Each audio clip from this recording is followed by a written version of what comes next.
അഞ്ജിതാസ് cooking വേൾഡിലേക്ക് സ്വാഗതം. ഇന്ന് തയ്യാറാക്കുന്നത് ഒരു സ്വീറ്റ് ആണ്. ബീട്രൂട്ട് ഹൽവയാണ് ഉണ്ടാക്കുന്നത്. എങ്ങനെ തയ്യാറാക്കുന്നതെന്ന് നോക്കാം. ചാനൽ ആദ്യമായിട്ടാണ് കാണുന്നതെങ്കിൽ ഒന്ന് സബ്സ്ക്രൈബ് ചെയ്യണേ. ഇതിന് വേണ്ടിയിട്ട് ഞാൻ ഒരു പാൻ വെച്ചിട്ടുണ്ട്. അതിലേക്ക് ഇതാ 1 കപ്പ് ബീട്രൂട്ട് ഗ്രേറ്റ് ചെയ്തെടുത്താണ്. അത് ചേർത്ത് കൊടുക്കുക. 1 ടേബിൾ സ്പൂൺ നെയ്യ് ചേർത്ത് നന്നായിട്ട് വഴറ്റി കൊടുക്കണം.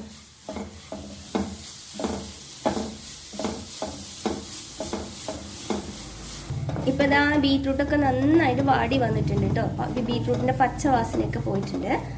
ഇനി ഇതിലേക്ക് 1.5 കപ്പ് പാല് കൂടി ചേർത്ത് കൊടുക്കാം. പാല് ചേർത്ത് നന്നായിട്ട് ഇളക്കി കൊടുക്കണം. ഫ്ലെയിം കൂട്ടി വെക്കണേ. ഇപ്പം ഇതാ പാലൊക്കെ നന്നായിട്ട് തിളച്ചിട്ടുണ്ട്. അതിലേക്ക് ഇതാക്കണ ഞാൻ ഒരു 4 ഡേറ്റ്സ് ചെറിയ കഷ്ണങ്ങളാക്കി മുറിച്ച് വെച്ചിരുന്നു കേട്ടോ. ഇത് കൂടി ചേർത്ത് കൊടുക്കണം.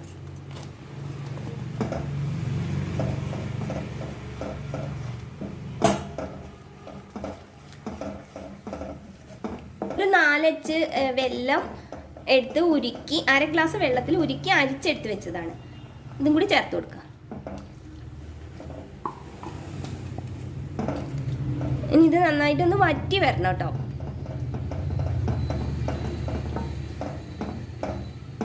കൈയെടുക്കാതെ ഇളക്കിക്കൊണ്ടിരിക്കണം.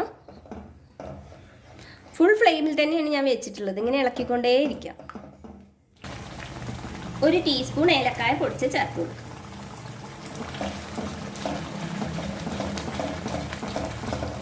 നല്ല ടേസ്റ്റ് ആട്ടോ. അത് എല്ലാവരും ഒന്ന് ട്രൈ ചെയ്ത് നോക്കണേ. എളുപ്പമാണ്. ഇപ്പം ദാ ഇത് പാകമായി വന്നിട്ടുണ്ട്. ഇത്ര മതി കേട്ടോ. അത് കൂടുതലായിട്ടുണ്ടെങ്കിൽ ഭയങ്കര കട്ടിയായി പോവേ. ഇനി ഫ്ലെയിം ഓഫ് ചെയ്യാം.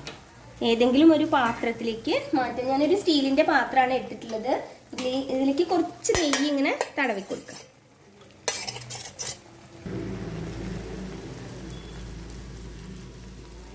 ഇനി ഇതിൻ്റെ ചൂടൊക്കെ പോയ ശേഷം നമുക്ക് മുറിച്ചിട്ടെടുക്കാം. ഇനി ഇതിൻ്റെ ചൂടൊക്കെ പോകട്ടെ.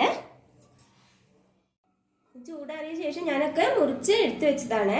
വല്ലാതെ കട്ടിയാവണത് വരെയിട്ട് വഴറ്റാൻ പാടില്ല കേട്ടോ. അങ്ങനെ ആകുമ്പോൾ അത് ഭയങ്കര കട്ടിയായിട്ട് വരും. അങ്ങനെ ചെയ്യാൻ പാടില്ല. ഞാൻ എടുത്തില്ലേ, അതേപോലെ വേണം എടുക്കാൻ. എല്ലാവരും ഒന്ന് ട്രൈ ചെയ്ത് നോക്കൂ. വീഡിയോ ഇഷ്ടമായെങ്കിൽ ലൈക്ക് ചെയ്യാനും ഷെയർ ചെയ്യാനും കമൻറ്റ് ചെയ്യാനും മറക്കരുത്. താങ്ക്